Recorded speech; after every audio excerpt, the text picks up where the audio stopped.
জি আপা, আমি অনেকগুলি প্রশ্ন আমাদের রিসার্চ টিম আমরা ঠিক করে আপনার সাথে এটা কথা বলতে বসেছি, তো সেই জন্য আহ, প্রথমে কিছু কথা আপনার কাছ থেকে আসলে জেনে নিতে চাই। সেইটার প্রথম প্রশ্নটা এরকমভাবে করতে চাই যে আহ, আপা, এই যে নির্বাচন পরিচালনা কমিটি, এইটার কাজ কি আসলে?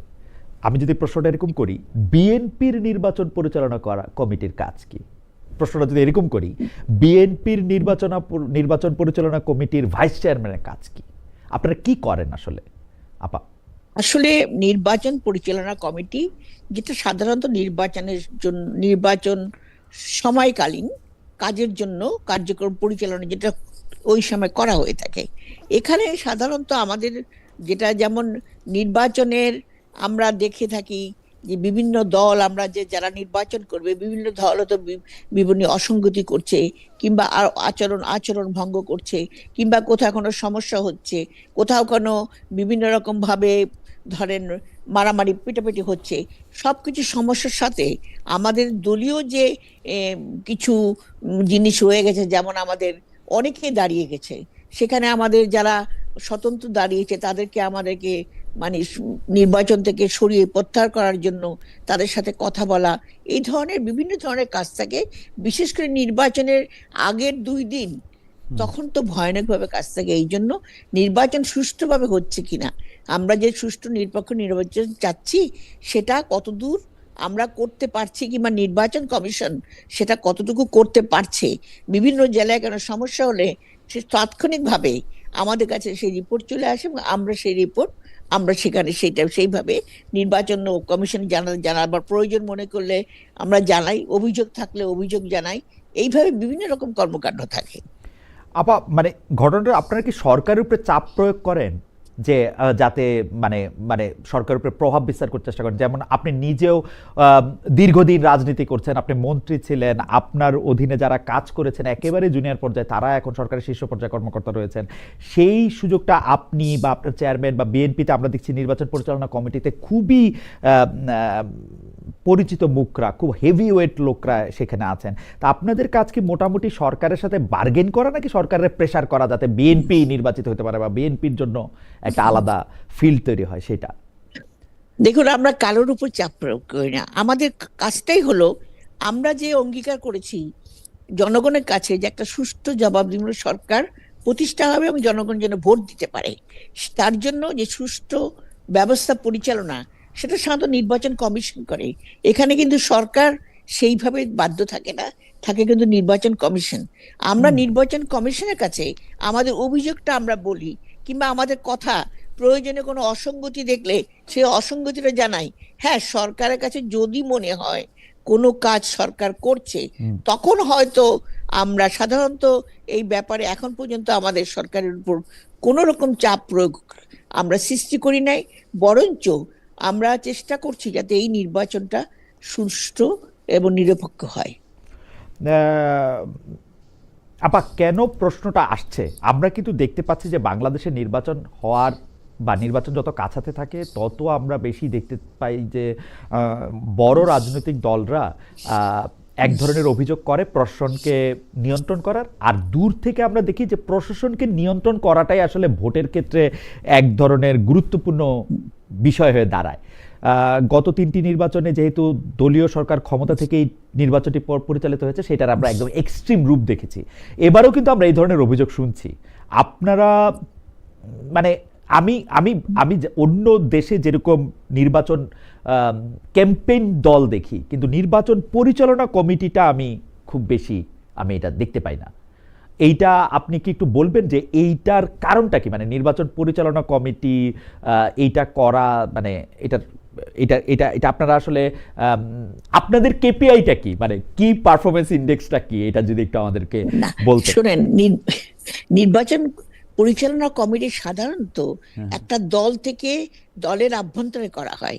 এটা কিন্তু আমরা বাইরে না, আমাদের হ্যাঁ কিছু আমাদের যে আমরা নির্বাচন পরিচালনা কমিটির এক একজন বিভিন্ন ভাবে আছি, কেউ সদস্য আছেন, কেউ ভাইস চেয়ারম্যান আছেন। তো নির্বাচন পরিচালনা কমিটি সাধারণত, আমি তো বললাম দলের মধ্যে আভ্যন্তরীণ অনেক কোন্দল থাকে যেগুলো আমাদেরকে সমস্যা সমাধান করতে হচ্ছে এই অভ্যন্তরীণ মুহূর্তে। কন্দল, রাইট। এছাড়া অভ্যন্তরীণ এগুলো তো খুব স্বাভাবিক, আপনি জানান একটা বড় দলে এটা খুব স্বাভাবিক ব্যাপার। কিন্তু তারপরেও নির্বাচনকালীন সময় আপনি যেটা বললেন যে প্রশাসনকে বিভিন্নভাবে বায়াস করা, কিংবা যেটা শুরু হয়েছে, যেটা আমরা শুনতে পাচ্ছি, আমরা যেমন শুনছি এখানে সমস্ত কিছু প্রশাসনে অমুক দল বেশি কিংবা অমুক দল।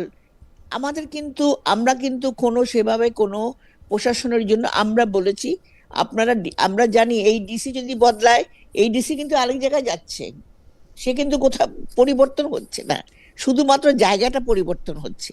তো এখন এই যে প্রশাসনের উপর যে দায়িত্ব, এটা অনেকটা ইঞ্জিনিয়ারিং। এটা আপনারা গত 3-4টা নির্বাচনের দলীয় সরকারের অধীনে দেখেছেন কিভাবে ইঞ্জিনিয়ারিং করে।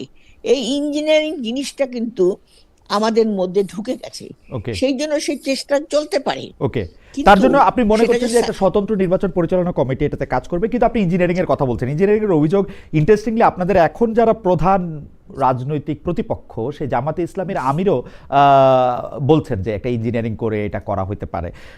কিন্তু আমি যদি আপনাকে আসলে, আপনি স্বতন্ত্র প্রার্থী প্রত্যাহার ইত্যাদি এই কথাগুলি বলতেছেন, কিন্তু আপনি জানেন যে আপনি যে নির্বাচনী এলাকা সে বরিশাল 3 আসনে আপনাকে মনোনয়ন দেওয়ার দাবিতে ডিসেম্বরে মশাল মিছিল হয়েছে। এখন বরিশাল 3 আসনে বিএনপির 18 বছরের দ্বন্দ্ব, অমীমাংসিত তৃণমূলের খুব এটি নিয়েও একটি তথ্য প্রকাশিত হয়েছে। তো এইটা আপনারা কিভাবে ডিল করছেন? মানে কেউ যদি বলে, আপনারা যারা নির্বাচন পরিচালনা কমিটিতে আছেন তারা যেহেতু এইবার এমপি ইলেকশনে হয় ফাইট করতে চান নাই অথবা মনোনয়ন পান নাই, এরকম কিছু লোকের একটা সমাবেশ, তাহলে মানে আপনি এটাকে কিভাবে মানে ডিল করবেন? যে দেখুন, এখানে আপনি যে উদাহরণটা দিলেন, যেমন বরিশাল 3 আসন যেটা বললেন, সেখানে কিন্তু প্রার্থী কিন্তু খুব বেশি ছিল না। আমি ছিলাম, এবং এখন যিনি পেয়েছেন জেনারেল আবেদিন সাহেব অ্যাডভোকেট, উনি ছিলেন। আর একজন স্বতন্ত্র আমাদের একজন উপজেলা চেয়ারম্যান, সাবেক চেয়ারম্যান, তিনি ছিলেন। সেখানে আমরা চেয়েছি, এখন ব্যাপার হয়েছে দল কেন কি কারণে ওনাকে দিয়েছেন, এবং সেটা হয়তো চিন্তা করেছেন কিংবা কোনো কৌশল হতে তিনি হলে ভালো হবেন হয়তো চিন্তা করেছেন। এখানে কিন্তু ওই যে প্রার্থী যিনি আছেন, এখন দলের ভিতর যদি কোনো থাকে, কোন্দল থাকে, আভ্যন্তরীণ কোন্দল থাকে, এটা এখন প্রার্থীর উচিত সবাইকে নিয়ে সমন্বয় করা। সেখানে কিন্তু আমরা যাচ্ছি না, নির্বাচন পরিচালনা কমিটি সেখানে যাচ্ছে না। এখানে প্রার্থী সবাইকে ডেকে কথা বলার চেষ্টা করবে। যদি উনি শেষ মুহূর্তে না পারেন, তখন হয়তো উনি বলতে পারেন আমার অমুক জায়গায় অমুক ডিস্টার্ব করছে, এরকম একটা অবস্থা। এখন তৃণমূল পর্যায়ে নেতাকর্মীর কোন্দল, আপনি 17 বছর যত যাই বলেন না কেন, 17 বছর কিন্তু আমরা ভীষণ রকম সংগ্রামের মধ্যে ছিলাম। কাজে এদেরকে সহজে বুঝানো, সহজে কিছু করা, এটা এখন সম্ভব না। আমরা একদিনে পরিবর্তনও করতে পারছি না। ওকে, ফেয়ার এনাফ আপা। আমি পরবর্তী প্রসঙ্গে যাওয়ার আগে আমাদের একজন দর্শক, ওনার নাম ক্যাপ্টেন দা বস, আমি আশা করবো যে এটা আপনারই নাম। মানে আপনি এতবার একই মন্তব্য করছেন, একই এটা করছেন, আমি আসলে অন্য দর্শকদের মন্তব্য আসলে আমি পড়তেই পারছি না। তার প্রশ্ন হচ্ছে, খালেদ আমি প্রতিদিনই একটা প্রশ্ন করি, আপনি উত্তর দেন না। খালেদ আপনি ডয়েচে ভেলে ছাড়লেন কেন? উত্তরটি হচ্ছে, ডয়েচে ভেলেতে যদি আমি কাজ করতাম, আমি যেহেতু সেখানে 5 বছরের বেশি কাজ করেছি, এরপরে আমাকে একটা দীর্ঘমেয়াদী অর্থাৎ জীবন মেয়াদী একটা কন্ট্রাক্ট নিতে হতো, সেটার ব্যাপারে আমি প্রস্তুত ছিলাম না। সরি, আমাকে আসলে এটা জবাব দিতে হলো। আপনি এতবারে প্রশ্ন করছেন, আমি অন্য মন্তব্য বা অন্য আরো যারা মন্তব্য করছে তারা কথা বলতে পারছেন না, সেই জন্য আমি এটা জবাব দিলাম। আপা, আমি জানি যে বিএনপির রাজনীতির সাথে আপনার সম্পর্ক, আমি যদি খুব লুজলিও ধরি, তাহলে প্রায় জন্মের থেকে বা জন্মের সময় থেকে আপনার সাথে। তা আপনি দলটির নেতৃত্বে সাবেক এবং মরহুম রাষ্ট্রপতি জিয়াউর রহমানকে দেখেছেন, মরহুম প্রধানমন্ত্রী বেগম জিয়াকে দেখেছেন, এখন তারেক রহমান সাহেবকে দেখছেন। আপনি কোনো পরিবর্তন দেখেন যে নেতৃত্বে বা নেতৃত্বের ভিশনে? আপনার কাছে কি মনে হয় যে মানে কোনো পরিবর্তন আসছে বিএনপি দলের মধ্যে? কোনো উল্লেখযোগ্য বদল কি আপনি দেখেন? দেখুন, পরিবর্তন তো সাধারণত যুগের চাহিদার উপর হয়। যে কোনো সময় শহীদ প্রেসিডেন্ট জিয়াউর রহমান যখন এসেছিলেন, তখন পরিস্থিতি পরিবেশ সম্পূর্ণ অন্যরকম ছিল, যে কারণে তখন তিনি যে কাজগুলো করেছেন, তার নেতৃত্ব, যে দূরদর্শিতা তখন ছিলেন, এবং যার যার কারণে খুব অল্প সময়ের মধ্যে বাংলাদেশকে একটা মানে বিশ্ব মর্যাদার জায়গায় পৌঁছে নিয়ে গেছিলেন।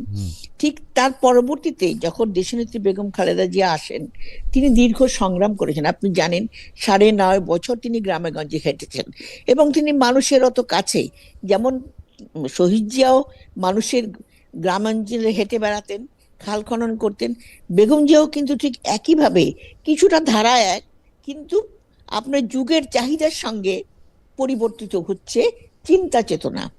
সেই জন্য বেগম জিয়াও যে জনগণের কাছে হেঁটে বেরিয়েছেন, মানুষের আস্থা অর্জন করেছেন, এবং বিএনপিকে একটা আস্থাশীল দল হিসেবে প্রতিষ্ঠিত করেছেন, সেটা বেগম জিয়ার নেতৃত্ব এবং তারও দূরদর্শিতায় তিনিও কিন্তু অনুভব করেছেন দলের এবং রাষ্ট্রের কিছু পরিবর্তন প্রয়োজন। যে পরিবর্তনটা উনি 2016 সালে 20-30 ভিশনের মধ্যে উনি প্রকাশ করেছিলেন। এবং এখন আমরা দেখতে পাচ্ছি আমাদের বর্তমানে আমাদের যে চেয়ারম্যান, উনি জনাব তারেক রহমান, তিনি তার চিন্তা চেতনা অনেক বেশি আধুনিক।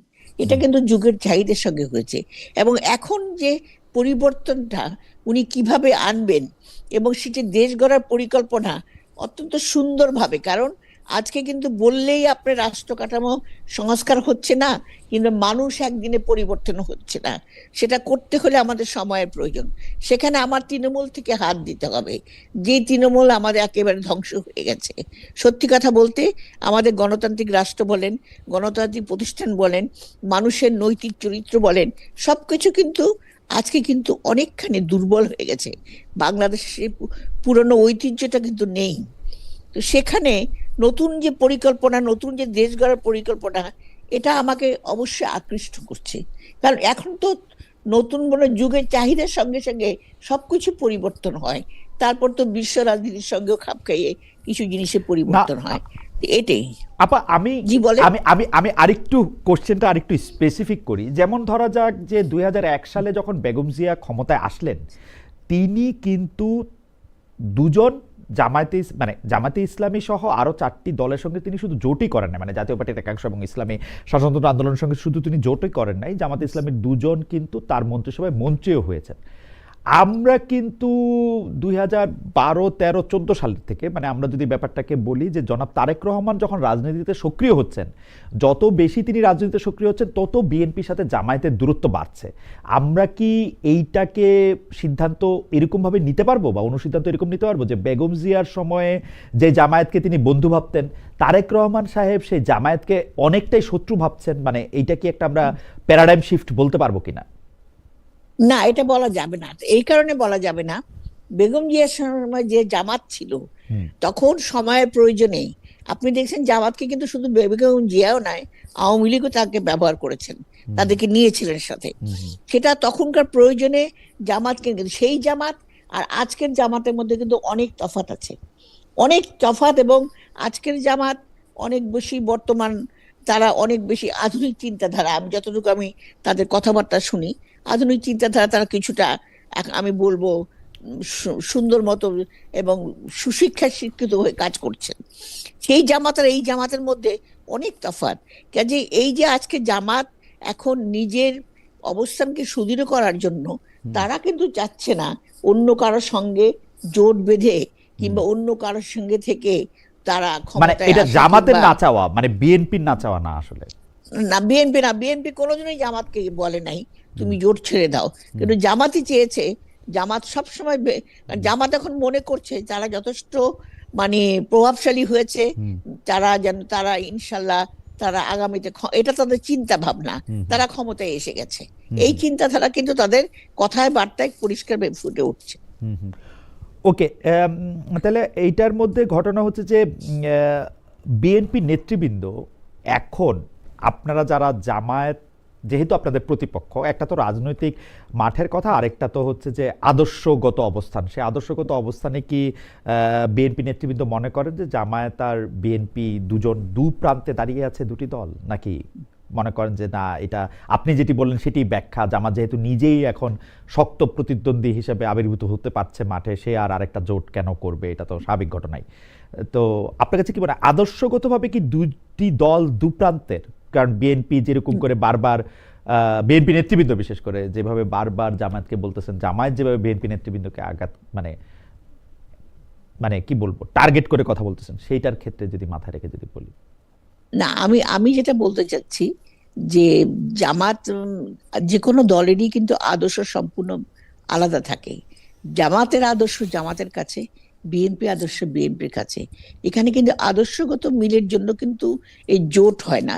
জোটটা হয় তাৎক্ষণিকভাবে সরকার প্রতিষ্ঠার জন্য কিংবা ক্ষমতায় আসার জন্য অথবা আন্দোলন করার জন্য। কাজেই জামাত যখন বিশেষ করে জামাত ওই সময় আওয়ামী লীগের সাথে মিশেও যখন দেখলো তাদের উপর বেশ কিছু তাদের বড় বড় নেতাদের ফাঁসি হয়ে গেল, তখন তারা হয়তো ঘুরে দাঁড়াবার চেষ্টা করেছে। আমার কাছে যেটা মনে হয়, ঘুরে দাঁড়াবার চেষ্টা করে তারা নিজেদেরকে নতুন ভাবে চেষ্টা করছে একটা দল হিসেবে প্রতিষ্ঠিত করার জন্য। আপা এইটা নিয়ে যদি আর দুইটা লাইন বলতেন আমাদের জন্য, যে আদর্শ ছাড়া কি আসলে জোট হইতে পারে?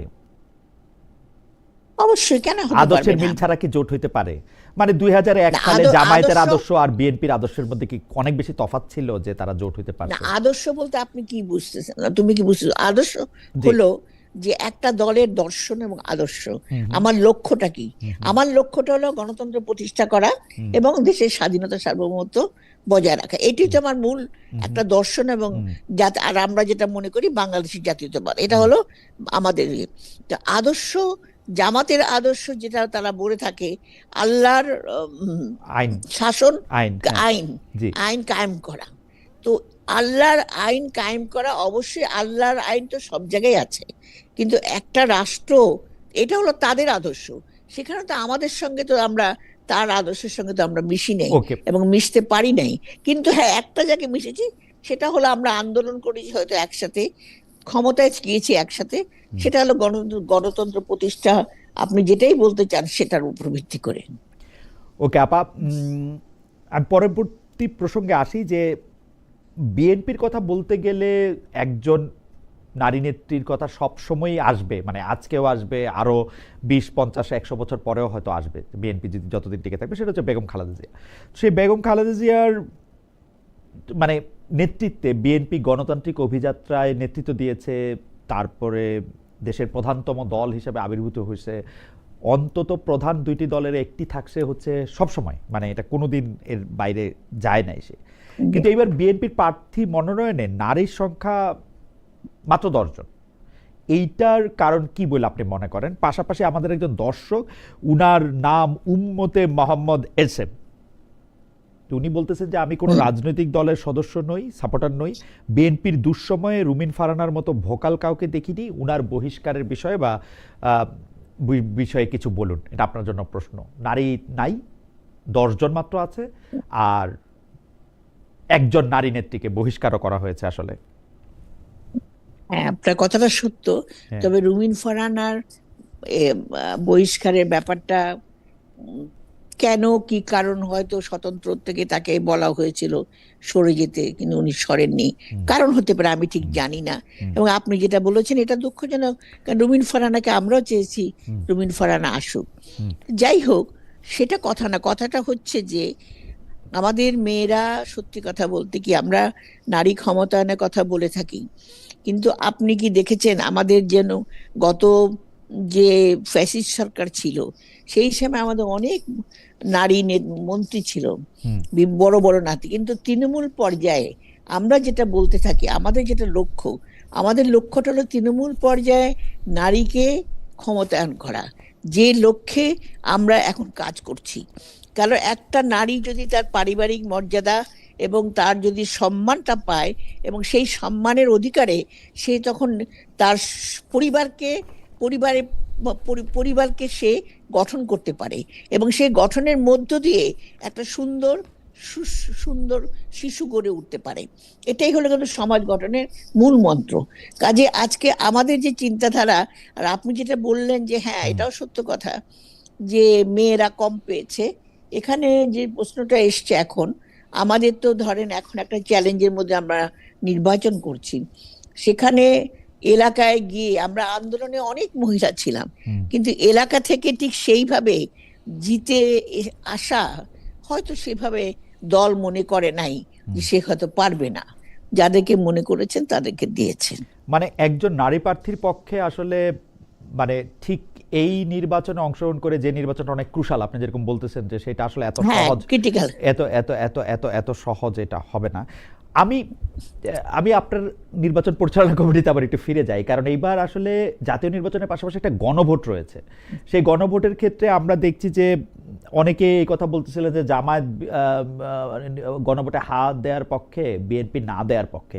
কিন্তু গতকাল আবার আমরা দেখলাম যে যে গতকাল না, মানে দুই এক দিনের মধ্যে আমরা দেখলাম যে গণভোটে না দেওয়ার সুযোগ নাই বলে মন্তব্য করেছেন বিএনপির মহাসচিব মির্জা ফখরুল ইসলাম আলমগীর। এই ক্ষেত্রে কি বিএনপির কোনো অফিসিয়াল স্ট্যান্ড আছে, মানে টেক আছে যে গণভোটে হ্যাঁ দিবে না, না দিবে না, গণভোটে কি করবে? দেখুন, আমরা যখন আপনার যে জুলাই সনদ যখন পাশ করা হয়, হুম, তখন যে স্বাক্ষরটা করেছি সেখানটা আমরা অঙ্গীকারবদ্ধ ছিলাম হুম, যে এটা আমরা পরবর্তীতে গণভোটের মাধ্যমে যখন এটা হবে তারপরে আমরা চেষ্টা করব আমাদের পরবর্তীতে যে সংসদ আসবে তাদের মাধ্যমে বাস্তবায়ন করা। হুম, এটা কিন্তু সবসময় ছিল। কিন্তু সেখানে যখন সরকার যখন জুলাই সনদটা মানে নতুন ভাবে একটু প্রকাশ করে, সেখানে তারা আমাদের যে নোট অফ ডিসেন্ট ছিল সেগুলো দেয়নি। তারপরে আমরা বলেছি যে আমরা অঙ্গীকারবদ্ধ, আমরা জুলাই সনদ অবশ্যই চেষ্টা করব, তবে হ্যাঁ, যেখানে আমাদের এই মানে ইয়ে নোট অফ ডিসেন্ট ছিল সেইখানে আমরা হয়তো সেসব জায়গায় হয়তো আমরা চেষ্টা করব ওখান থেকে আমরা মানে এই সেই জিনিসগুলা না করার জন্য। কিন্তু কোনো সময় আমরা জুলাই সনদের হ্যাঁ এবং না ভোট নিয়ে কোনো কথা কোনো দিন আমাদের সরকারিভাবে অফিসিয়ালি কোনোখানেই কোনোভাবে হয়নি। বরঞ্চ হ্যাঁ ভোট, যদিও সেটা একটা মানে কমপ্লিকেটেড হ্যাঁ না, হুম। জানি না কি হবে শেষ পর্যন্ত, তো সেই ভোটটা এবং যারা ভোটার তারাও কতখানি উপলব্ধি করছে সেটাও জানি না, কারণ সেই ধরনের প্রচারণা সেরকম ভাবে হচ্ছে না হুম। যদিও।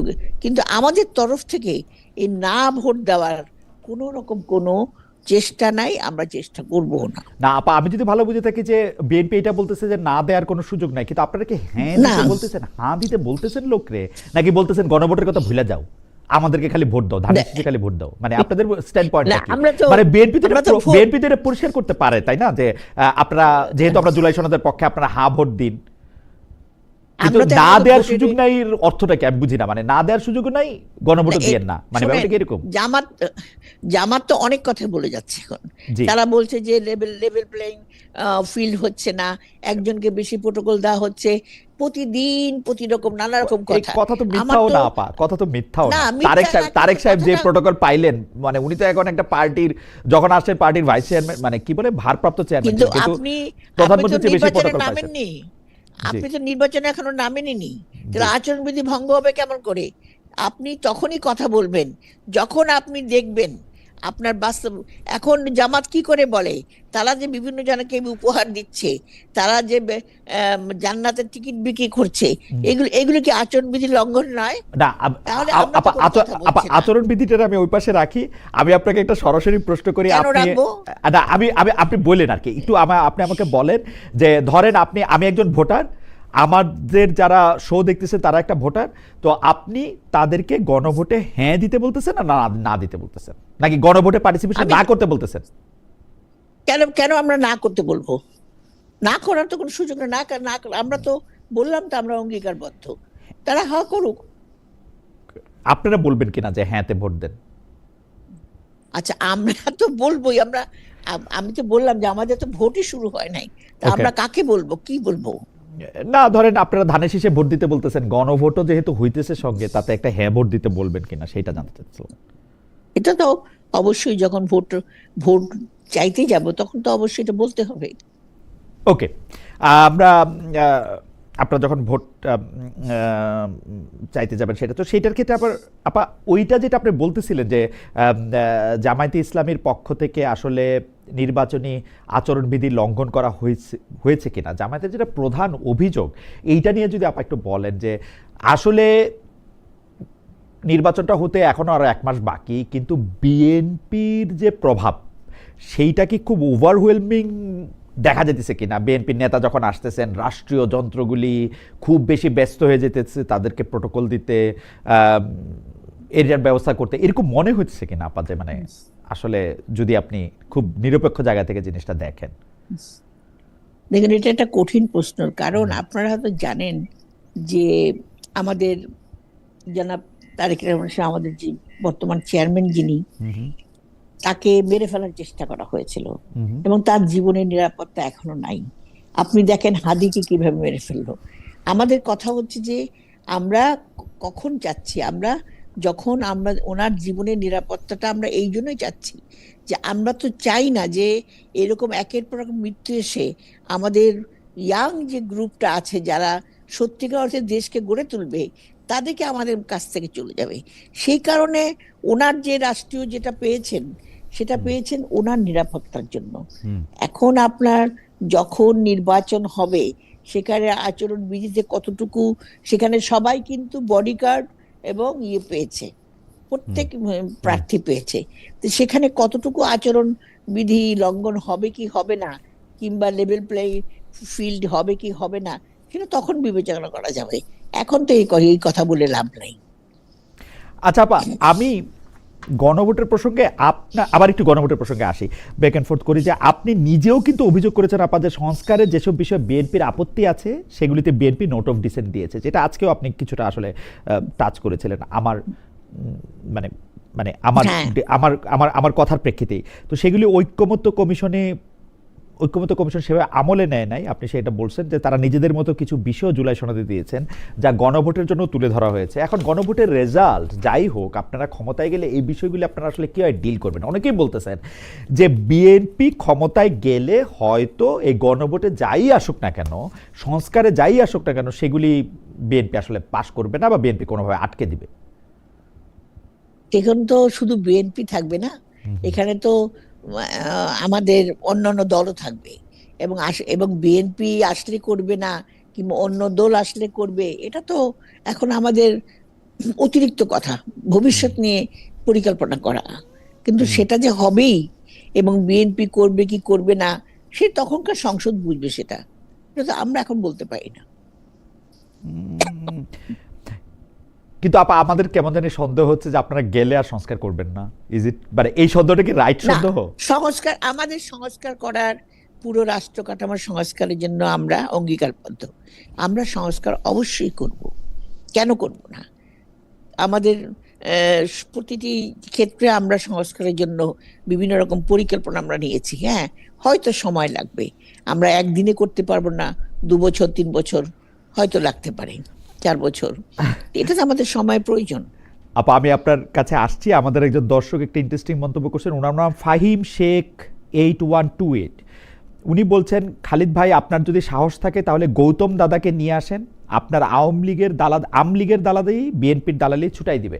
আমি ওই দর্শকের উদ্দেশ্যে বলছি, আমরা জনাব গৌতম দাসকে চেষ্টা করেছি, অনেকদিন ধরেই চেষ্টা করছি, উনি যদি আমাদের অনুষ্ঠানে আসতে চান আমরা অবশ্যই তাকে নিয়ে, আমরা মানে দালালি ছুটানোর জন্য না হোক, আমরা কিছু শেখার জন্য হলেও তাকে নিয়ে আসতে চাই।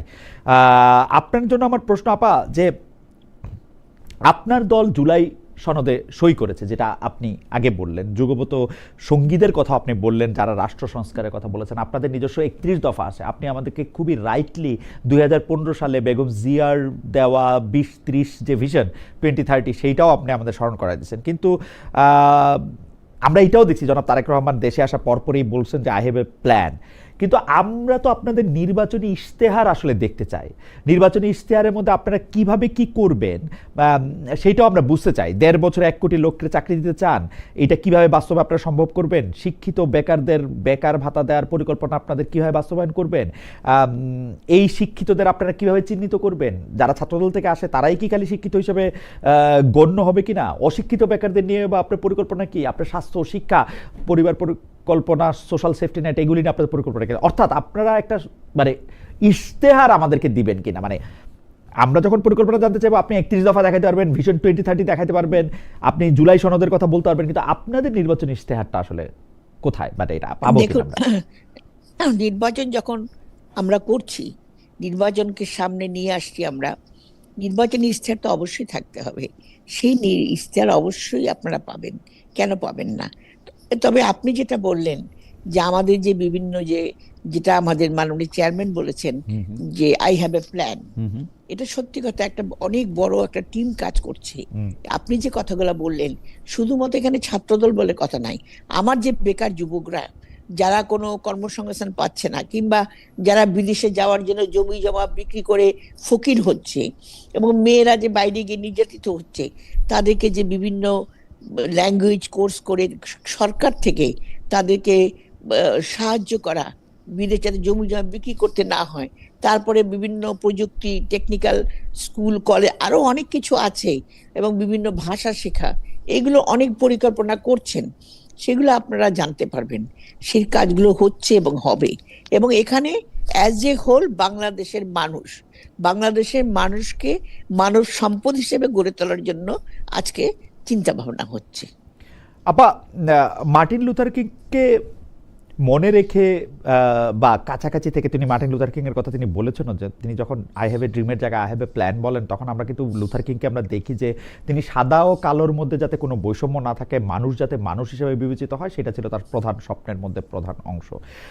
আমরা কি এইরকম একটা গণতন্ত্রের আশা করতে পারি যেখানে আসলে মানুষকে শুধু মানুষ বা নাগরিক হিসেবে বিবেচনা করা হবে, তার বর্ণ, গন্ধ, ধর্ম, ইতিহাস, ভূগোল ইত্যাদি দিয়ে বিবেচনা করা হবে না? এইটা কি আসলে পরিষ্কার করে আমরা বিএনপির কাছ থেকে পাই এই কথাটা, যে না, একটা মানুষ শুধু মানুষই থাকবে? দেখুন, আজকে যে বিএনপি স্বাধীন, বাংলাদেশ স্বাধীন হওয়ার পর থেকে আজকে 54 বছর কিন্তু আমরা লড়াই করছি কিন্তু এই বৈষম্য বিরোধীকে নিয়ে। কিন্তু আমরা যেমন পাকিস্তান থেকে বাংলাদেশ হলাম বৈষম্য বিরোধী কারণে, তেমনি বাংলাদেশে আমাদের বিভিন্ন সময় যে সরকারগুলো এসছে, যেভাবে আমাদের কাজ হয়েছে, সেটা কিন্তু সম্পূর্ণ এই বৈষম্য বিরোধী, যাতে মানুষকে মানুষ হিসেবে দেখার জন্য কিন্তু আমাদের সত্যিকার অর্থে আমাদের পরিকল্পনা এবং আমরা কাজ করছি। আপনি জানেন এখানে শহীদ জিয়ার যে দর্শনটা, হিন্দু মুসলমান বৌদ্ধ খ্রিস্টান যারাই বাংলাদেশে আছেন, যারাই ভূমণ্ডলে, আমরা সবাই মিলে একটা পরিবার, এবং এই পরিবারটা হলো আমরা সেই দর্শনে বিশ্বাস করি। কাজে এখানে কোনো জাত ধর্ম কোনো কিছু থাকবে না। এখানে আমরা তৃণমূল থেকে একটা শিশু যাতে তার বড় হয়ে উঠতে পারে, নানা রকম আমাদের দেশীয় জিনিস অনেক কিছু ধ্বংস হয়ে গেছে, সেই সব বিনোদনের মাধ্যমে বলেন, খেলাধুলার মধ্যে বলেন, সাংস্কৃতিক বিকাশের মধ্য দিয়ে বলেন, বিভিন্নভাবে তাকে সুশিক্ষা দিয়ে এবং তার যেটুকুন যোগ্য জায়গা সেইখানে যদি পৌঁছে যেতে পারি, সেটাই হবে এই দেশ গড়ার পরিকল্পনা সকল মানুষের জন্য বৈষম্য বিরোধী আকাঙ্ক্ষা। এবং সেটার জন্যই বাংলাদেশ লড়াই করেছে এতদিন, এবং এখনো লড়াই করছে। আহ, আপা, একজন দর্শক আপনার কাছে একটা প্রশ্ন করেছেন, ওনার নাম শাহিনুর ইসলাম NE8MT। উনি বলছেন যে বিএনপির মহাসচিব বলছেন গণভোটে হ্যার পক্ষে, বিএনপি মহাসচিব বলেছেন গণভোটে তারা হ্যার পক্ষে, মানে আজকের খবর এটা, কিন্তু মাঠ পর্যায়ে বিএনপি নেতারা না প্রচারণা করছেন। বিএনপি কি দ্বৈত নীতি গ্রহণ করেছে কিনা? আপা, এটা যদি আপনি একটু রেসপন্ড করেন। না, এটা কিন্তু শুনেন, এটা আমি জানি না, আপনি যেটা বললেন যে না, কিন্তু আমরা তো ধরেন ভোটের প্রচারণা শুরু করিনি এখনো। হুম হুম আমরা তো দোয়া মাহফিল ছাড়া কিন্তু এখন অন্য কিছু না, ভিতরে ভিতরে হয়তো কেউ কিছু হয়তো কাজ করছে, কিন্তু এইভাবে যে কথাটা উনি বললেন, এই কথাটা কিন্তু আমাদের কানে আসেনি। কাজে এটা আমি মনে হয় না এই কাজটা আমরা বলেছি কিংবা এটা করেছি। ওকে। এইখানে এইটার বিষয়ে আপনার একটু মন্তব্য জানতে চাই, কিন্তু এই প্রশ্নটা আমরা দর্শকদের করেছিলাম আপনি আসার আগে, যে হ্যাঁ ভোটের পক্ষে বা হ্যাঁ ভোটের পক্ষে প্রচারণা চালিয়ে যে অন্তর্বর্তী সরকার, জানিয়েছেন প্রধান উপদেষ্টা প্রেস সচিব জনাব মোহাম্মদ শফিকুল আলম। প্রিয় দর্শক, গণভোটে সরকারের একটি পক্ষ নেওয়ার বিষয়টি সমর্থন করেন কিনা? শতকরা 70% দর্শক এটিকে সমর্থন করছেন, শতকরা 30% দর্শক এটিকে সমর্থন করছেন না। 50,000 ভোটার এখানে ভোট দিয়েছেন। আপনি এটা নিয়ে কি একটু মন্তব্য করবেন, যে সরকারের যে একটা পক্ষ নেওয়া গণভোটের একটা, এটাতে আপনি মনে করেন কিনা যে এটা ঠিক আছে? দেখুন, পুরা জুলাই সনদটার যে পরিবর্তিত যে রূপটা, সবটাই কিন্তু সরকারের মাধ্যমে হয়েছে। কারণ ঐক্যমত কমিশন যে ঘটনাটা ঘটিয়েছে, বিভিন্ন রাজনৈতিক দলের যে সমস্ত নোট অফ ডিসেন্ট ছিল, সেগুলোকে বাইপাস করে তারা তাদের ইচ্ছা মতন কাজে, আজকে সরকার তার ইচ্ছা মতো কাজ করছে। এটা আমি বলবো, এখানে বেশি কথা আমি বলতে চাই না।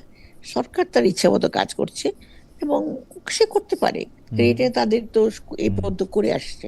ওকে, আচ্ছা আপা, 2001-2006 বিএনপির নেতৃত্বে জোট সরকার ছিল, তো 1991-96 সালে যে বিএনপি সরকার ছিল তার সাথে 2001 থেকে 2006-এর বিএনপি সরকারের মধ্যে সবাই একটা বড় পার্থক্য টানেন যে ওই সময় বিএনপি সরকারের সময় অনেক বেশি দুর্নীতি হয়েছিল, দুর্নীতিতে চ্যাম্পিয়ন হয়েছিল, দুর্নীতি তারা প্রতিরোধ করতে পারে নাই, অনেক জায়গায় অনেক বড় বড় নাম আমরা সে সময় শুনেছি, আমরা পার্সেন্টেজের কথা শুনেছি, আমরা ভবনের কথা শুনেছি, এমনকি এই জায়গাটা থেকে আপনি আসলে এই ব্যাপারটাকে কীভাবে ডিল করবেন যে বিএনপি তো আসলে 2001 থেকে 2006 পর্যন্ত যে সরকারটা ছিল সেই সরকারের ক্ষেত্রে দুর্নীতির একটা মারাত্মক অভিযোগ আমরা দেখতে পাই, বিশেষ করে জামায়াতে ইসলামী এটা বারবার তোলে, যদিও জামায়াতে ইসলামীর দুজন মন্ত্রীও সেখানে ছিলেন, তারা বলে যে তাদের দুজন মন্ত্রী ছাড়া বাকি সবগুলি মন্ত্রণালয়ে আসলে দুর্নীতি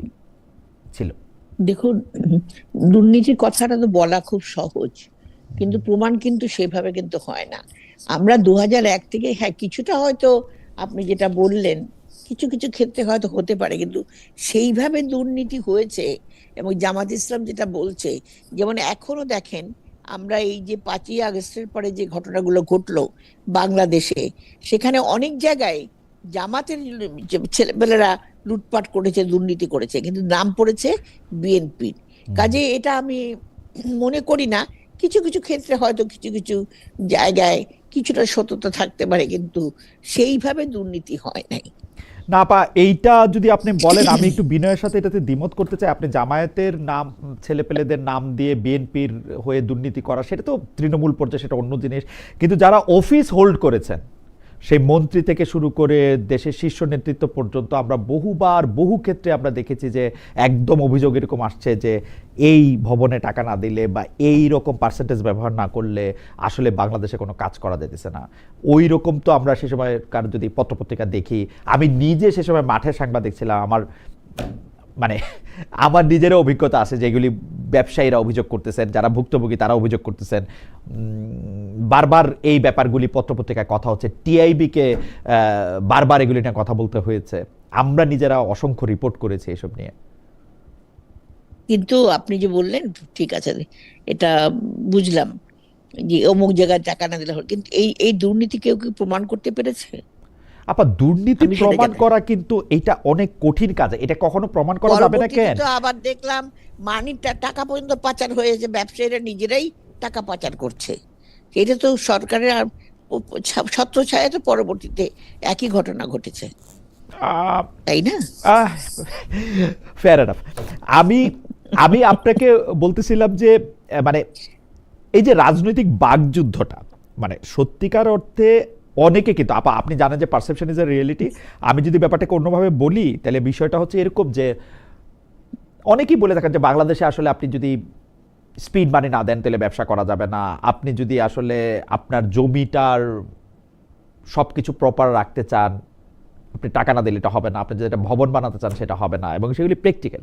এই টাকাগুলি কি আসলে বা বাংলাদেশে যে ঘুষ খাওয়া হয় সেটা তো আমিও জানি, আপনিও জানেন আপা, যে বাংলাদেশে যে দুর্নীতি করা হয় সেটা আমিও জানি, আপনিও জানেন। তো এইটা আপনি কি মনে করেন সরকারের শীর্ষ পর্যায়ে যদি এটাতে ইনভলভ না থাকে তাহলে কি এটা করা সম্ভব? ধরা যাক, আমি সরাসরি প্রশ্ন করি, আওয়ামী লীগ আমলে যে দুর্নীতি হয়েছে, শেখ হাসিনা বা ফার্স্ট ফ্যামিলি বা শেখ হাসিনা ফ্যামিলি যদি ওই দুর্নীতিতে সুবিধাভোগী না হতেন তাইলে কি দুর্নীতিটা এরকম মহিরুহের আকারে ছড়াতো? না, সেটা ঠিক যেটা বলছো, যে যে একেবারে শীর্ষ পর্যায়ে না হলে পরে আজকে দেশটার এইভাবে দুর্নীতি, এখন তো ওপেন ঘুষ খাওয়া হয় একটা কাজের জন্য। এক ফাইল থেকে আগে একটা টেবিলে দিতে হতো, এখন মধ্যে 10টা টেবিলে দিতে হয় টাকা। এটা হচ্ছে, কিন্তু এই যে মানসিকতা চেঞ্জ, এটা কেন হচ্ছে? এটা হচ্ছেই আমাদের উপর থেকে যে চিন্তা ভাবনা, এমনকি সচিবরা পর্যন্ত সব দুর্নীতিবাজ হয়ে গেল। আগে কিন্তু সচিবরা অন্তত এইভাবে দুর্নীতি করতো না, সত্যি কথা বলতে কি, এটা অনেক আগের কথা। আপনি যদি এটা এরকম অভিযোগ করেন তাহলে আমি এই কথা মানতে রাজি না। কারণ হচ্ছে যে আমি একটু আমার ডিসেন্টটা দিয়ে রাখি, কারণ হুসেইন মোহাম্মদ এরশাদের সময় যত দুর্নীতি, সেই দুর্নীতির ক্ষেত্রে যতটা রাজনীতিবিদরা তার চেয়ে অনেক বেশি আমলারা ছিলেন। এখন আপনি সচিবদের উপর দায় দিচ্ছেন, কিন্তু এখন আমি দেখি রাজনীতিবিদদের দায় বেশি। কারণ সচিবরা সে সময় তাই কি? অনেক বেশি পাওয়ারফুল ছিলেন, এখন রাজনীতিবিদরা অনেক বেশি পাওয়ারফুল। ওই সময় মন্ত্রীদের কেউ চিনত না, কিন্তু আমরা প্রায় সকল সচিবদের চিনতাম, যারাই খোঁজখবর রাখতাম আর কি। মন্ত্রীদের চেয়ে পাওয়ারফুল ছিলেন এই তো। সিএসপি অফিসাররা, এরশাদ সাহেবের আমলে। সিএসপি অফিসাররা, হ্যাঁ একসময় সিএসপি অফিসাররা ছিল, যাদের একবার যেন 303 বলে তো একবার অনেক সেই চাকরি চলে গেল অনেকের, সেই সময় ছিল। কিন্তু মাঝখানে সচিবরা ওইভাবে পাওয়ারফুল ছিল না, যেটা বর্তমান সময় হয়ে গেছে। ওকে, আপনি মাঝখানে মানে গণতন্ত্রের উত্তরণ মানে 91 সালের পরবর্তী এই সময়টুকুর কথা আপনি বলছেন, যে সেই সময়টার মধ্যে এখন কি আপনি মনে করেন, আচ্ছা ঠিক আছে আপা, এটা যদি আমি ধরেও নেই, তাহলেও কি আপনি মনে করেন যে রাজনীতিবিদদের প্রশ্রয়, যেহেতু মন্ত্রীরা একটা, আপনি মন্ত্রী ছিলেন আপা, আপনি জানেন যে মন্ত্রীরা যেহেতু একটা মন্ত্রণালয়ের সিইও, তো মানে মন্ত্রীদের প্রশ্রয় বা সুবিধাভোগ ডিরেক্ট ছাড়া কি আমলাদের পক্ষে এগুলি করা সম্ভব? এটা তো আমি বলতে পারবো না, কারণ আমার মন্ত্রণালয়ে এমন কোনো ঘটনা ঘটে নাই। ওকে, এই কাজে আমি নিজেকেও এই সম্বন্ধে ধারণা নাই, মানে কোন রকম কোনো কিছু মধ্যে। ওকে, তাহলে এর পরবর্তী প্রসঙ্গে তাহলে আসি আপা, যেটা হলো যে জাতীয় নির্বাচনের পর বিএনপি একটি জাতীয় ঐক্যমত্যের সরকার গঠন করতে চায়। সেই কথাটা কিন্তু আমরা অনেক দিন ধরে, একটা জাতীয় সরকার, জাতীয় ঐক্যমত্যের সরকার, বিএনপির এই সম্পর্কে কথা আমরা আসলে অনেক দিন শুনেছি, কিন্তু কেউ কেউ বলতেছেন যে তারেক সাহেব এই কথা এখন আর বেশি বলেন না, কারণ মানে উনি আর ক্ষমতার ভাগ দিতে চান না, এটা অনেকে বলেন। আপনার কাছে একটু শুনবো যে যদি আপনারা জাতীয় সরকার করেন, তাহলে কি আপনাদের যে প্রতিদ্বন্দ্বী আছে, ধরেন জামাত, এনসিপি, তারা কি সেখানে সুযোগ পাবে কিনা? বিএনপি প্রস্তাবিত জাতীয় ঐক্যমত্য সরকারের আসলে রূপরেখাটা কি আপনি আমাদের একটু বলবেন কিনা, যে মানে এটা কেমনে? দেখুন, ওটা ওটা ওটা তো তখনই কথা হয়েছিল যে জাতীয় সরকার, জাতীয় নির্বাচনের পরে আমরা জাতীয় সরকার গঠন করব, এটা কথা হয়েছিল। এবং সেই কথার পরে এটা নিয়ে তো যখন যে নির্বাচনটা হয়ে যাওয়ার পরে হয়তো এই সম্বন্ধে আলোচনা হবে, তার আগ পর্যন্ত রূপরেখা তো আমরা এখন কিছু বলতে পারবো না। আপা তবে আপনাকে আমরা বলেছি, হ্যাঁ আমরা জাতীয় সরকার গঠন করব, দরকার হলে এটা আপনাদের, আমরা বলেছি। দরকার হলে আপনারা প্রতিদ্বন্দ্বীদেরও সেখানে জায়গা দিবেন। সেটা আমি আমি আমার আমার নিজের কোনো ধারণা নাই। আচ্ছা, ওকে, মানে সেটা রূপরেখা সম্পর্কে আমরা আশা করবো যে ইশতেহার, এই জাতীয় সরকার রূপরেখা, সেগুলো আমরা এর মধ্যে থেকে পাবো। আমাদের একজন দর্শক উনি বলেছেন যে আমাদের মতো সাধারণ জনগণ নিয়ে একটি ডিএম বিজয়, ওনার নাম, একটি প্রোগ্রাম কবে করবেন? আমরাও দেশ নিয়ে কথা বলতে চাই, আমাদেরকে সুযোগ প্রদান করার অনুরোধ করছি। ভাই, আমি বাংলাদেশে এসে যদি এটি সম্ভব হয়, আপনারা যদি আগ্রহী হন, তাহলে অবশ্যই একটি টাউন হল মতো বা প্রোগ্রাম করতে চাই, যেখানে আপনাদের সরাসরি মতামত বা প্রশ্ন আমাদের যারা রাজনীতিতে আছেন বা যারা আমাদের দেশের কর্তারা আছেন তারা ঠিক করে দিবেন। আপা, পরবর্তী প্রসঙ্গ জরিপ। নির্বাচনের আগে যেসব জরিপ প্রকাশিত হচ্ছে, সেখানে কোনো কোনো জরিপে বিএনপির অবস্থান ভালো। কেউ কেউ বলছেন তারেক সাহেব যখন আসছিলেন বাংলাদেশে বা এসে পড়েছেন, তার মাঝামাঝি সময় যে জরিপ, সেই জরিপে বিএনপি এগিয়ে আসছেন। কিন্তু সর্বশেষ আমরা যে জরিপ দেখলাম, সেই জরিপে আমরা দেখলাম যে জামায়াত আর বিএনপি নেক টু নেক, জামাত আছে বিএনপি থেকে মাত্র 1 পয়েন্ট পিছনে আছে। এবং যারা এই জরিপ করেছেন, ইন্টারেস্টিংলি তারা ছাত্র সংসদগুলির জরিপের ব্যাপারে তারা খুব মানে মানে তারা খুব একুরেট হয়েছিলেন। আপনারা কি একটু ভয় পাচ্ছেন আপা যে আসলে জামায়াতি নির্বাচিত হয়ে যেতে পারে, আপনারা অনেক পিছনে পড়ে যেতে পারেন, বা জরিপের এই ফলটি আপনারা আসলে কিভাবে দেখছেন? দেখুন, আপনি হয়তো দেখেছেন এবং খুব ভালো করে জানেন যে যখন আমাদের চেয়ারম্যান সদস্য প্রত্যাবর্তন করেন, তখনকার যে অবস্থা, জনতার যে ঢল, এটাতে আপনি এইটুকু অন্তত রাখবেন যে মানুষের যে বিশ্বাস এবং আস্থা, সবটা কিন্তু বিএনপির আছে এখনো। বিশেষ করে আমার দেশনেত্রী বেগম খালেদা জিয়া, তখনও তিনি বেঁচে ছিলেন, তার আদর্শ, প্রেরণা এবং তার যে আপসীন ভূমিকা, যেটা সমগ্র বাঙালির জাতিকে ঐক্যবদ্ধ করেছিল। এবং তার সঙ্গে সঙ্গে আমাদের তারেক রহমান সাহেব যে ভূমিকা রেখেছেন এই সুদূর লন্ডন থেকে, যাতে করে পুরো বিএনপি সংগঠিত হয়ে জনগণকে পর্যন্ত ঐক্যবদ্ধ করেছেন, এটা কিন্তু একটা আস্থার বহিঃপ্রকাশ ঘটেছে তার আসার পরে যে ঘটনা ঘটে। কাজেই জরিপ আমরা কিন্তু মোটেই ভীত নয়। এই কারণে আমরা জনগণের উপর বিশ্বাস রাখি। তারা যদি মনে করেন যে জামাতকে ভোট দিলে জামাত যদি ক্ষমতায় আসে, সেটা করতে পারেন, কিন্তু আমরা বিশ্বাস রাখি যে জনগণ বিএনপিকে ভোট দেবে, কারণ বিএনপির উপর তাদের আস্থা আছে, বিশ্বাস আছে। ওকে আপা, এইটি হচ্ছে যে গত 1-1.5 বছর আপনি নিশ্চয়ই জানেন যে বিএনপি আর অঙ্গ সংগঠনের অভ্যন্তরীণ দ্বন্দ্বে 100-র বেশি মানুষ মারা গেছেন, আহত হয়েছেন শত শত। এগুলির দায় কিন্তু আমরা সেইভাবে সরকারকে দিতে পারি না, বা অন্য কোনো দলের উপরে দেওয়া মুশকিল। আপনি জানেন যে গতকাল চুয়াডাঙ্গার মানে জীবননগর জায়গাটার নাম, সেইখানে সেনাবাহিনীর অভিযানে বিএনপি নেতা শামসুজ্জামান ডাবলু তাকে আটক করার পরে তার মৃত্যু হয়েছে। এর আগে গত বছর ঢাকায়